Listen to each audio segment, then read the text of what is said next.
Hello, good evening, and welcome to the LFC Daytrippers 5-minute update show. As you know by now, these 5-minute update shows never last 5 minutes, and they never will. So you can strap yourselves in, and you will be here for a few minutes. We're delighted to be joined first off by Grizz. I'll get Grizz out of the way. Grizz, how are you, my man? Yeah, I'm good, man. Yourself? Good. Living the dream, pal. Living the dream. That's the And spirit. me and Grizz were delighted to be joined by Harry Symeou from the Chronicles of a Gooner podcast. And Harry, as you can tell, is an Arsenal fan. Harry, how are you? I'm good, mate. Delighted to be joining you guys. But yeah, all good. Enjoying the nice weather here in the UK for once. Lovely stuff. And as you can probably tell, being an Arsenal fan, Harry is on here to discuss a potential signing that Liverpool will be making in the next few days. And being a Greek football expert himself, he's the man we're going to talk to about Konstantinos Tsimikas, or Kostas to his friend. So, Harry, take it away. What can you tell us about Kostas Tsimikas? If that's the right pronunciation, by the way. Yeah, first, have we pronounced it right? First? Pretty much as good as you're going to get it. It's Kostas Tsimikas. So, so they emphasize that part of the name. He's a really exciting player. There's high hopes for him in Greece as somebody who can really go on and establish himself in one of the top European leagues. I've seen him obviously play on numerous occasions, sort of keeping a close eye on Greek football, and also I was in Piraeus for the game between Olympiacos and Arsenal in the Europa League earlier this season. So I was there and I saw him in the flesh, and of course at the Emirates Stadium as well. So he's a player I've seen a fair amount of, and he's a player who, when you look at him in and amongst the Olympiacos team, you can see that he is a level above. You can see that he is somebody who has that potential to go on and play somewhere else. As I was saying to Keith a little bit off air, he is somebody, though, that I think Liverpool fans have to be patient with. We've got to understand that the difference between the Greek Super League and the Premier League in terms of quality is a million miles apart. And so it's going to take him some time to settle in. In terms of his characteristics, and I know this probably sounds like a really easy comparison to make, but when I say he is like Andrew Robertson, he really is, in the sense of all action, always looking to get forward at every opportunity. One of his key attributes is his ability to put quality deliveries into the penalty area, which I'm sure you guys will agree is something that Andy Robertson does very, very well. He is someone who is super fit. He looks like he's, if he's running on batteries, they're definitely Duracell, because he is up and down constantly throughout the 90 minutes. And not only is he a very competent defender, but he's one of Olympiacos' biggest threats in the attacking third as well. They use him a lot to get up the pitch. They use him a lot they sort of push him on a little bit. And Pedro Martins, the Olympiacos boss, very much shift his system in order to push Tsimikas on, to allow other and sort of shift the defense across to cover for that, because they find him so useful in those areas. And that's very much how Jurgen Klopp uses Trent and Robbo as well, in terms of, so the width comes from our fullbacks.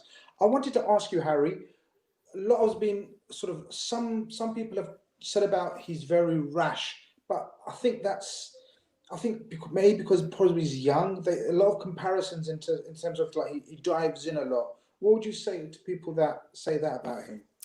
He is somebody who, as I said, I described him as all action, and he's somebody who won't shy away from a challenge. Has he got a lot to learn in terms of maybe sometimes his positioning and his decision making in terms of making challenges? Absolutely. I think that's one of the key development areas that he has. He does seem to sometimes allow emotion to take over what he's doing, and maybe he can be a little bit calmer in certain scenarios. But this is somebody who, he's got an interesting past actually, because he didn't really establish himself in the Olympiacos side straight away. He was sent out on a couple of loan spells, one to Esbjerg and one to Willem in the Netherlands. So he's had to go out on loan to get football previously.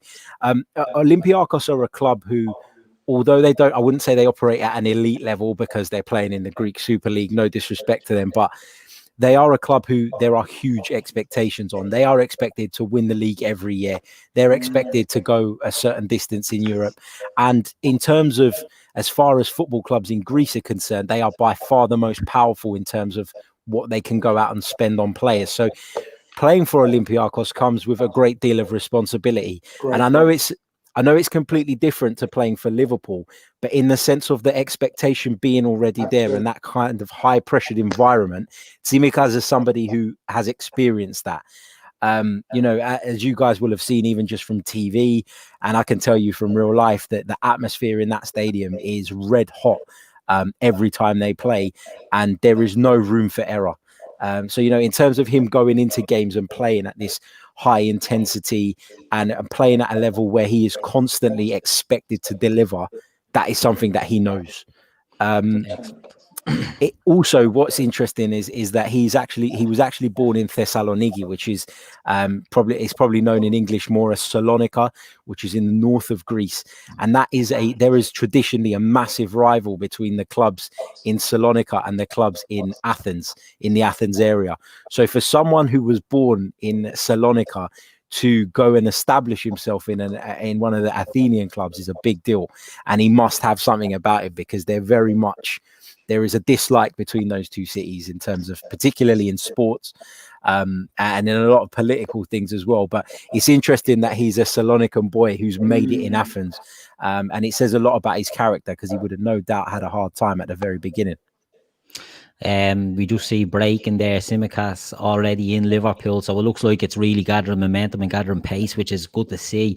We've 205 people watching. Thanks very much. The chat is hopping in there. If you wouldn't mind smashing that like button when you get a chance, that would be brilliant. So yeah, everything we're hearing, look, I'm no expert on Tsimikas, to be honest, but what I've seen, Hardy, it backs up everything you're saying to us there. He's an all-action player. He's liking to attack. I see someone in the chat put in there, they could see him doing a job further forward if needed as well. And he does look to be maybe not on the level of Robertson, the hybrid of that type of player. We know Trent on the other side plays a different game. He's more of a midfielder playing back in the full back and creating with his passes, where Robertson is looking to attack down the wing and get the crosses in. And that's one of the things from looking at the clips. And look, we've all been filled with YouTube videos and that before, but the delivery looks very good on Tsimikas, and it's something that I think we can see settling into that Liverpool team, which is nice to see, to have a left footer out there, which is something we're crying out for. Absolutely. And you talk about the delivery, and the good thing is that the way Olympiacos have played over the last few years has always allowed him to showcase that talent, because they are very much a side who look to get the ball into the penalty area very early from wide areas. They've got some really physical forwards, and they thrive on that sort of play. And he's always had that license to bomb on. In particular under Pedro Martins, who's done a fantastic job there. I mean, they were narrowly sort of knocked out of the Europa League by Wolves just a few nights ago. Obviously, they knocked Arsenal out of the competition.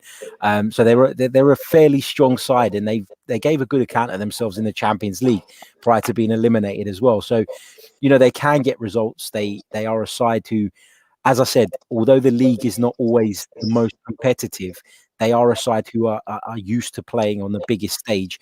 And Tsimikas is someone who has been a regular in that side and is used to the pressure.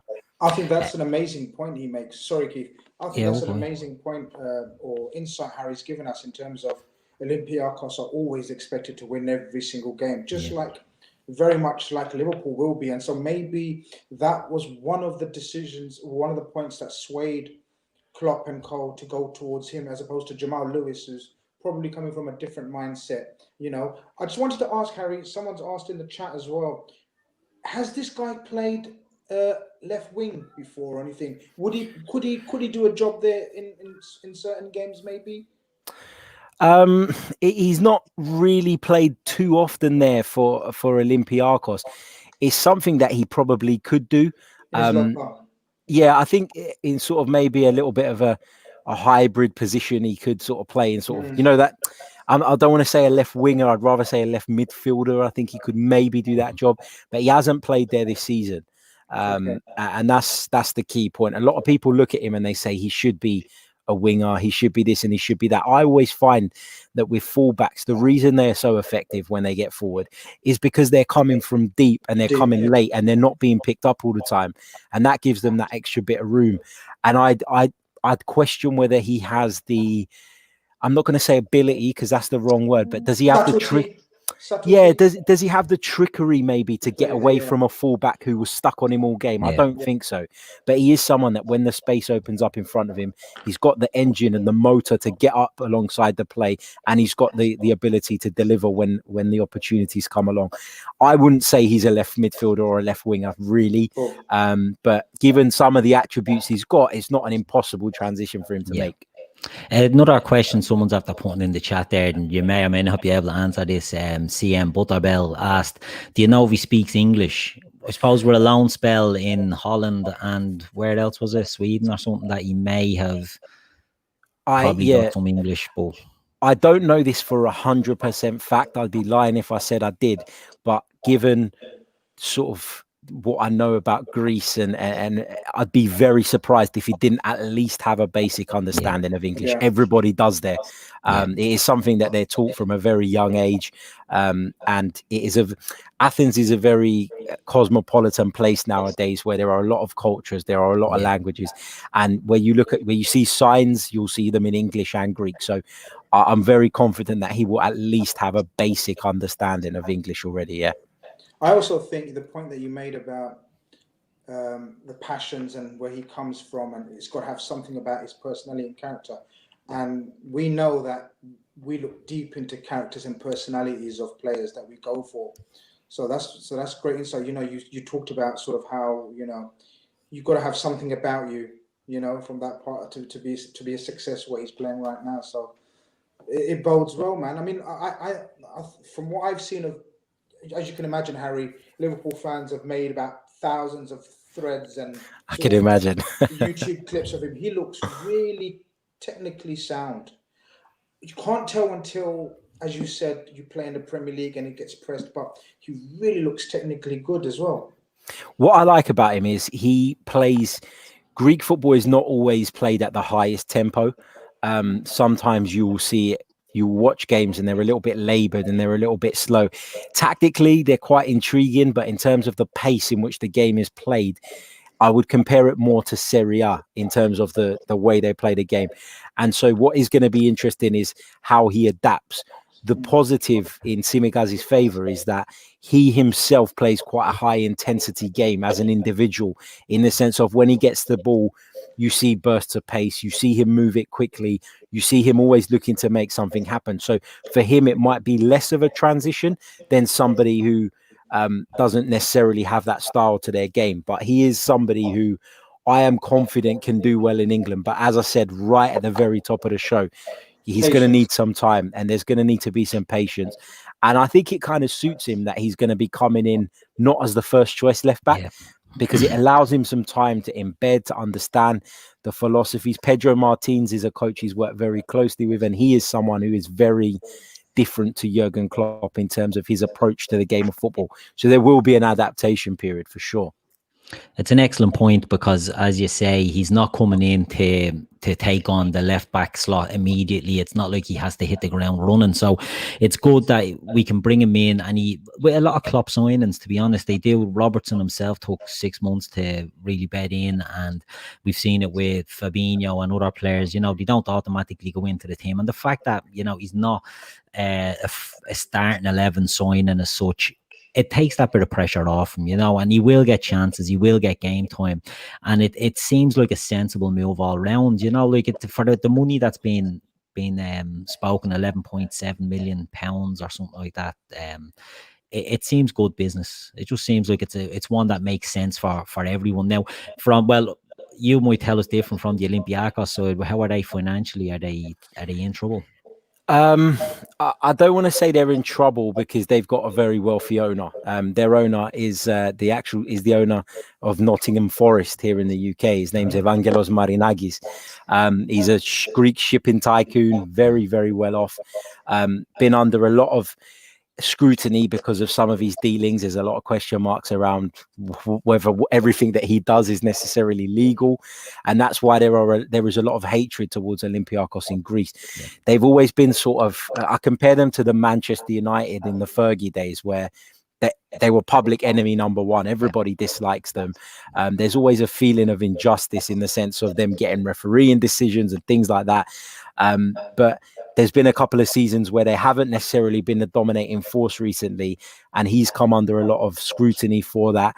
And so financially, given all of that and the fact of the COVID stuff, there's no doubt that they've been hit financially. Greece went into a lockdown very early, and a very strict one, even to the point where there was army on the street stopping people, and you had to have a dispensation from the government to leave your house, even to go food shopping. So that has definitely had an impact. They don't get necessarily the biggest of crowds in league games anymore, but when they play in Europe, the Karaiskagi Stadium is packed to the rafters, and so they will have been hit definitely by the recent ongoings. If they pick up, I think they were looking for about 15 million euros for the player. If the offer is slightly under, I'm sure they'd still take it though, and I think they're very much aware of the fact that as a Greek club competing with someone like Liverpool in the transfer market here, they're going to have to sort of take what they can get, particularly at a time like this. Excellent. So, Grizz, do you have anything else you want to add before we wrap it up? No, man. Harry's giving some great insight, man. He has. My database. I already had a good database. But Harry just added to it. Brilliant stuff. He has. And just for anyone that's joining in, Harry's an Arsenal fan, and you're not an Olympiacos fan either. So you've no vested interest in this move at all. And it's just an honest opinion on a player that you've seen more than any of us have. So thanks very much for coming on. Thanks for giving us this time and this insight into a player that I think we're all pretty excited to see coming to Anfield, even if it's not going to be an immediate addition to the starting 11. It sounds like it'll be a good one. Do you think, if I hold you to it, will he succeed in England, do you think? Or it's so hard to say. I'd like to say I hope so. I do hope so. I think he's got all the attributes to succeed. I just wonder if at a club like Liverpool, he's going to get the time that he needs to prove himself and to develop, because it is a real step up. It's a massive step up. But as I said, he's got all the attributes. He's got what he needs. And fingers crossed, Jurgen Klopp can take him on a level as well. Look, I'm not an Olympiacos fan, but I'd love to see Greek players doing well anywhere. So, let's hope so. Excellent. So we'll finish it there. Listen, Grizz, thank you for coming on. We'll be back on at 10. And Harry, once again, thanks for giving us the time and all that information. And just for anyone, they can find you on the Chronicles of a Gooner pod. And I'd recommend it to anyone that's listening for some great information. So thanks very much for giving us that. Thank you, guys. I really appreciate being invited, and wish you guys all the best. Cheers. Thanks very much. So for everyone, we'll be back on at 10 o'clock, and we'll see you all again soon.